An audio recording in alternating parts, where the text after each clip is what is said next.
Hey, welcome back to Spellbound.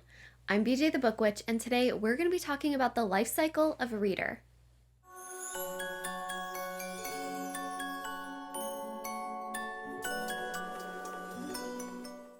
So I was out to eat with a friend last weekend, and she just recently finished up the Serpent and Dove series by Shelby Mahurin. It is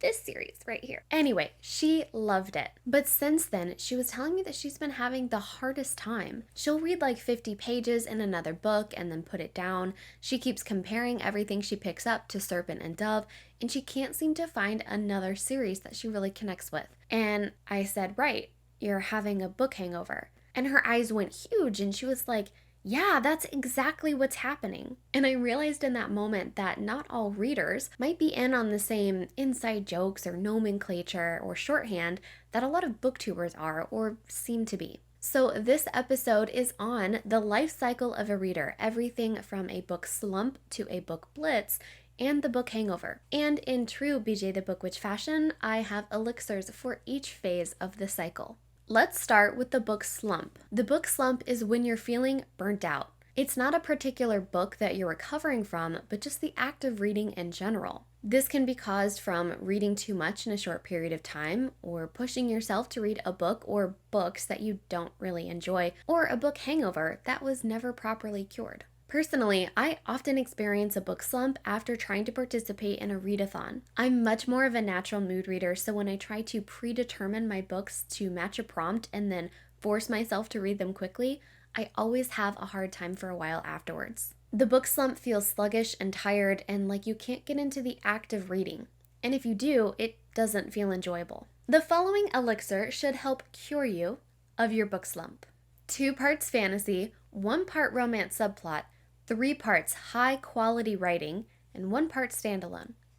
Mix well and consume under the moonlight for 5 to 14 days. And what you end up with is a powerful, dynamic, well-written plot that deserves your full time and attention. The name of the game here is one book. One well-written, highly reviewed, plot-heavy adventure to dive into. Remember, getting out of a book slump is all about re-inspiring the act of reading. So you want to choose a book that will absolutely absorb you. The goal is to get lost in this book. So don't rush it.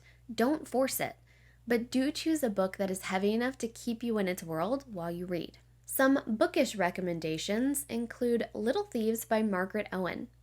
This is a retelling of the fairy tale The Goose Girl and about a girl trying to escape the reaches of her godparents' death and fortune. It is also a love letter to millennials everywhere, and the writing is impeccable, without being lyrical. The Hazelwood by Melissa Albert. This is about a girl trying to discover the truth behind a book of fairy tales. This book is highly visual, but it's also very hazy and dreamlike.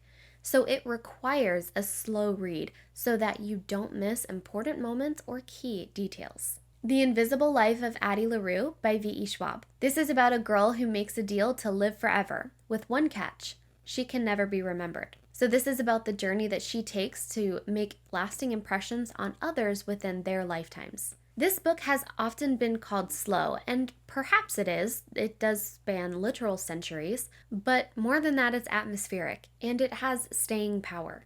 So you will want to take this journey with Addie. So to recap, the book slump is that feeling of burnout where it's not so much the books themselves that are the issue as it is that you aren't enjoying the act of reading. And this can be caused by reading too much too fast or by forcing yourself to read books that you don't love. So the cure then is to slow it down and choose one book, one dynamic, well-written book that will help you experience that feeling of getting lost in a story.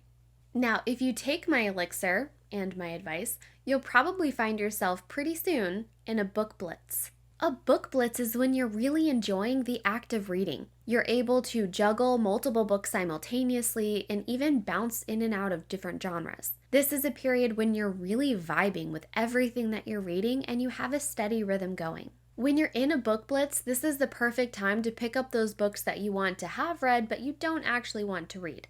The classics, progressive nonfiction books, or a coffee table book that you picked up that one time in Barnes & Noble about a very specific niche topic that you're really into. This is the time to do it because it won't feel like a chore. Now, this is the place that as a reader you really want to be in. So there is no elixir here, but there is a charm, designed to help you branch out and diversify your reading intake, even if just for a short period. 1 part thriller mystery, like The Turn of the Key by Ruth Ware.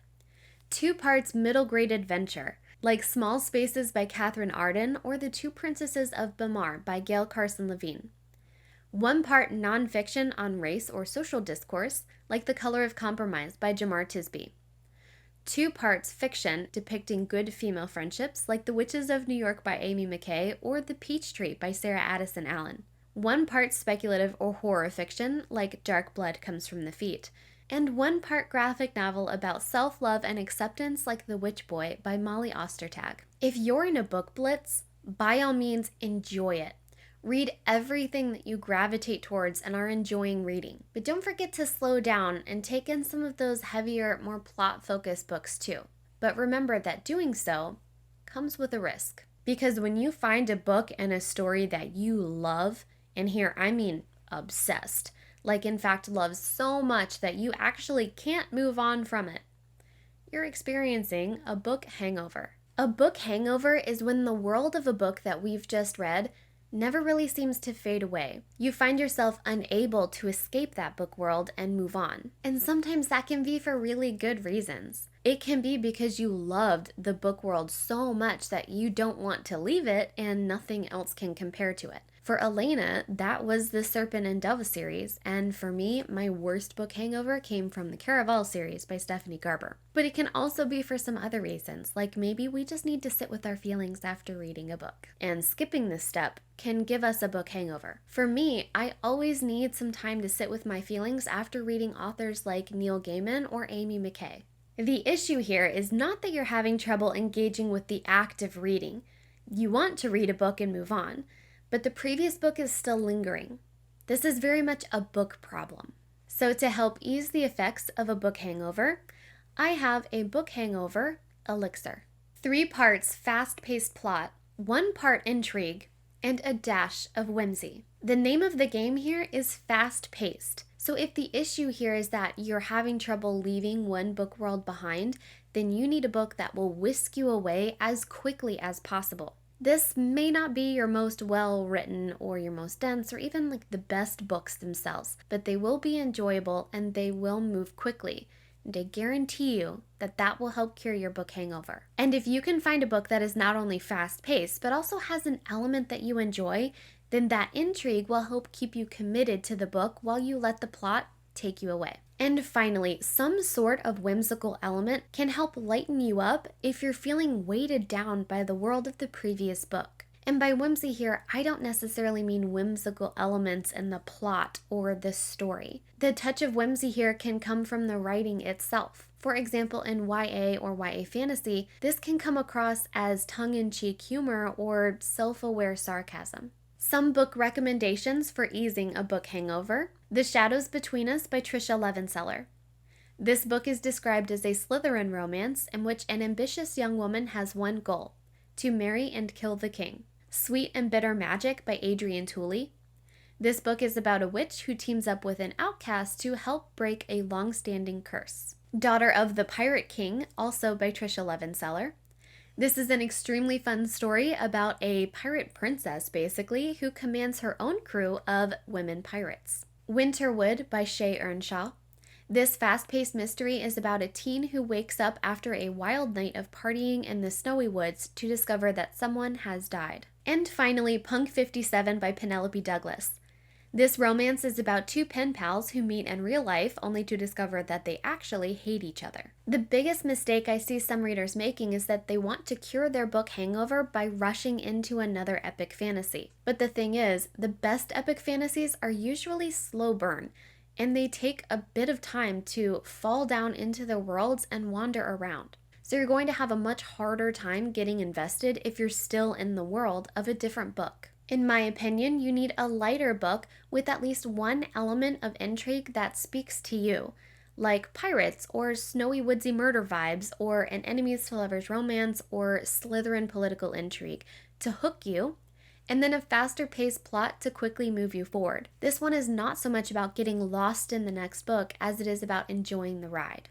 In fact, the more you push yourself into a new epic fantasy, the more you're going to lose enjoyment for reading, and then you find yourself in a book slump. So the goal here is to cure your book hangover as quickly as possible with a lighter, fast-paced book and help steer you back towards that book blitz. Okay, that's it from me, so now I want to hear from you. What is your cure for a book hangover? And what do you do to pull yourself out of a reading slump? And what books have you picked up during a book blitz that ultimately surprised you?